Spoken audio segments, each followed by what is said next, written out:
আসসালামু আলাইকুম। হ্যালো বন্ধুরা, কেমন আছেন সবাই? আশা করি সবাই ভালো আছেন। আমিও আল্লাহর রহমতে অনেক ভালো আছি। গ্রামের নদী নাকি নদীর গ্রাম?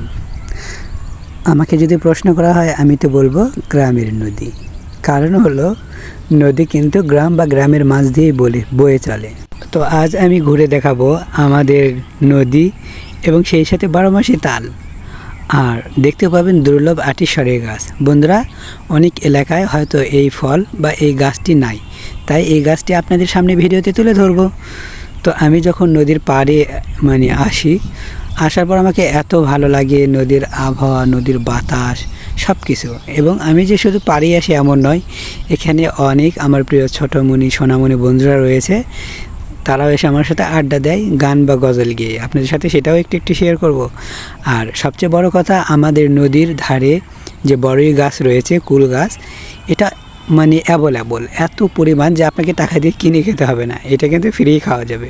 বন্ধুরা, আমাদের এখানে কিন্তু অনেক তাল গাছ, তাই 12 মাসে তাল অ্যাভেলেবল। তো যাই হোক, আমার ছোট্ট ফাহমিদার বন্ধু গানটি শুনুন। আমি একটি গান বলবো। আমার নাম মুসাম্মদ ফাহমিদা। দুঃখের সাথে বসো আমার দুঃখের নদী বাই, স্রোতে স্রোতে ভাইসা বেড়াই ঠিক ঠিকানা নাই। দুঃখের সাথে বসো আমার দুঃখের নদী বাই, স্রোতে স্রোতে ভাইসা বেড়াই ঠিক ঠিকানা নাই। কেমনে যে দিন যায় আমার, কেমনে যে রাত যায়, একা একা রাত্রি কাটাই নাই। তারপর বন্ধুরা, নদীর ধারে বা নদীতে আমরা অনেকেই মাছ ধরতে আসি। কারণ হলো নদী থাকবে আর মাছ ধরতে আসবে না, এটা প্রায় নদী এলাকায় যে লোকজন থাকে বা আশেপাশে গ্রাম থাকে, তাদের দৈনন্দিনের একটা কাজ বলতে পারেন, রুটিন বলতে পারেন, যেটাই বলেন, এটা আমরা করে থাকি। তো যাই হোক, দেখুন এখানে ভেড়া দেখে একটি কথা মনে পড়লো যে যখন ট্রেন বা কোনো গাড়ি আসে, এটা গ্রামের লোকেরা বলে থাকে যে যখন ট্রেন বা কোনো গাড়ি আসে, একটি ভেড়া যদি তার সামনে লাফ দেয়, তো বাদ বাকি মানে ভেড়াগুলোও কিন্তু তার সামনে লাফ দেয় একের পর এক। সে বুঝবে না যে গাড়ি আসছে বা ট্রেন আসছে, মানে একের পর এক লাফ দিবে, এই জন্য এর নাম ভেড়া। আর এটা তারা বলে থাকে, বাট আমি সচক্ষে দেখেছি যে ট্রেন যখন আসছে একটা ভেড়া পার হয়ে গেছে, কিন্তু বাদ বাকি ভেড়া আর সামনে লাফ দেয়নি। ভেড়া লাফ দিক বা না দিক, আমি কিন্তু আমার গ্রাম এবং নদীকে আপনাদের সামনে তুলে ধরতে ভুলিনি। বন্ধুরা, এই যে সাদা সাদা ফুল দেখতে পাচ্ছেন, এটাকে আমরা বলি ভাট গাছ। ভাট গাছের কিন্তু অনেক উপকার রয়েছে। আর এই যে এটাকে বলি ফটকা, মানে এটা হাতে নিয়ে যখন চাপ দেবেন একটা শব্দ হয়, ফুটটুস করে ফুটে ওঠে, তাই এটাকে ফটকা গাছ বলি। এই গাছের নাকি অনেকে বলে অনেক উপকার রয়েছে। আমার আদৌ জানা নেই আদৌ কি কোনো উপকার রয়েছে, বাট আমি এই গাছটা দেখলে ফোটাতে ভুল করি না, কারণ এখানে কিন্তু ভীষণ আনন্দ লাগে। যারা নদী বা গ্রামে রয়েছেন তারা এটা বুঝতে পারবেন যে এই ফটকা ফোটানোর আনন্দ কতটা মজার। কেননা আমাদের না কিনতে হয় গাটা, না কিনতে হয় বারুদের কোনো জিনিস।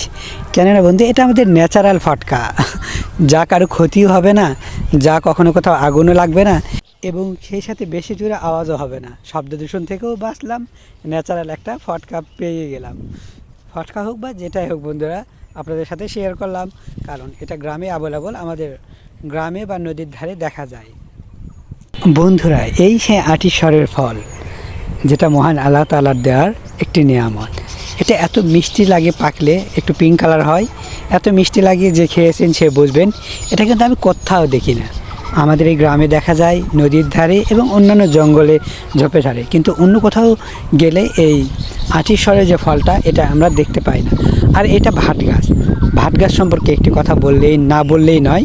সেটা হলো, যখন কারো আঘাত লাগে, ক্ষতস্থানে যখন ব্যথা করে, তখন আমরা কি করি, ভাট গাছকে পিষে বা যেভাবে হোক রস বের করে নিই। রস বের করে নেওয়ার পর ওই ক্ষতস্থানে দিলে তাহলে কি হয়, ক্ষতস্থানের ব্যথা সেরে যায়। এই ভাট গাছটা অনেক উপকারী। এবং সেই সাথে আমরা অনেকেই দুর্বা যে ঘাস রয়েছে আমাদের আল বা যে কোনো জায়গায়, এই ঘাস সারা বাংলাদেশেই পাওয়া যায়, এই ঘাসটাও কিন্তু রস করে ওই ক্ষতস্থানে লাগিয়ে দিই। দিলে কি হয়, ক্ষতস্থানটা খুব দ্রুত উপশম হয়। যাই হোক, এই সেই আটিশারের গাছ আপনারা দেখে নেন, কার কার এলাকায় রয়েছে অবশ্যই কমেন্টে জানাবেন। এবং এই গাছের নাম আটিশর আমরা বলে থাকি, কিন্তু আপনারা কি বলে থাকেন আমি জানি না। যার এলাকায় যেটাই বলে থাকেন অবশ্যই কিন্তু কমেন্টে জানাবেন। বন্ধুরা, এই গাছটি যখন আমার ধরলাম হাত দিয়ে এবং ফল এত মিষ্টি লাগে খেতে, অনেক সুস্বাদু, তো তখন মনে হলো আপনাদের সাথে এই বিষয়টা শেয়ার করি। আসলে এই গাছটি আমাদের এলাকায় আছে না, বাংলাদেশের অন্যান্য অঞ্চলে রয়েছে, এবং এটাকে আমরা বলি আকন্দ গাছ। আকন্দ গাছও অনেক উপকার রয়েছে। এবং ভাট গাছ সম্পর্কে আরেকটা কথা বলি, যাদের সর্দি হয় বা কাশি হয় বা গলা ব্যথা করে, এইটা রস বের করে মানে রসটা ফুটিয়ে নিয়ে গরম করে হালকা, এটা যদি কেউ পান করে তাহলেও কিন্তু গলা ব্যথা বা কাশি বা সর্দি জ্বর যেগুলো হয়ে থাকে, এগুলো যদি আমরা পান করে থাকি একটু গরম করে নেওয়ার পর, তাহলে এটা সেরে যায়। এই জন্যে আপনারা যারা, আমি কিন্তু ডাক্তার নই যে আপনাদের বলবো যে এটা আপনারা খেয়ে নেন, আমাদের গ্রামের মানুষেরা এটা করে থাকে বিধায় আপনাদের সাথে এটা শেয়ার করলাম। বন্ধুরা, আমার ভিডিওটি দেখে আবার কেউ ভাট গাছ না জেনে এগুলো করে খাবেন না, কারণ যদি কারো ক্ষতি হয়ে যায় তাহলে আমি কষ্ট পাবো। অবশ্যই আমি রেকমেন্ড করবো ডাক্তারের কাছে গিয়ে ডাক্তারের যে ওষুধগুলো দিবে এটাই খাবেন। এটা তো গ্রামীণ চিকিৎসা পদ্ধতি, গ্রামের মানে পুরনো যে লোকগুলো এগুলো দিয়ে চিকিৎসা করে, ডাক্তারের কাছে যায় না। আমার দাদিকে যদি বলি গায়ে জ্বর আসে ডাক্তারের কাছে উনি যাবে না। এই যে 12 মাসা তাল, বন্ধুরা আপনারা দেখতে পাচ্ছেন কি না, আমার ক্যামেরাতে হয়তো অতটা বোঝা যাচ্ছে না, ঘোলাটে আসছে। আমাদের এই নদীর ধারে এত তাল গাছ যে 12 মাসেই তাল পাওয়া যায়, তাই আপনাদের সাথে এই জিনিসটা মোমেন্টটা শেয়ার করলাম। আর এই যে দেখতে পাচ্ছেন নিচে যে বিছনের, এই যে আবার দেখুন 12 মাসের তাল, আপনাদের জুম করে দেখাই যে এই অসময়ে তালটা আসলে আল্লাহ তাআলার কত বড় একটা নিয়ামত, যে আল্লাহ সুবহানাহু ওয়া তাআলা আমাদেরকে 12 মাসে তাল খাওয়ান। আমার ভিডিওটি যদি আপনাদের ভালো লেগে থাকে অবশ্যই ভালোবেসে একটি লাইক দেবেন, আর যদি খারাপ লেগে থাকে অবশ্যই কমেন্টে জানাবেন। তো আজকের মতো বিদায় নিচ্ছি, সবাই ভালো থাকবেন, আল্লাহ হাফেজ। দেখা হবে পরবর্তী কোনো পর্বে। চোখ রাখুন হৃদয় হাসান হৃদয় ব্লগে। আল্লাহ হাফেজ।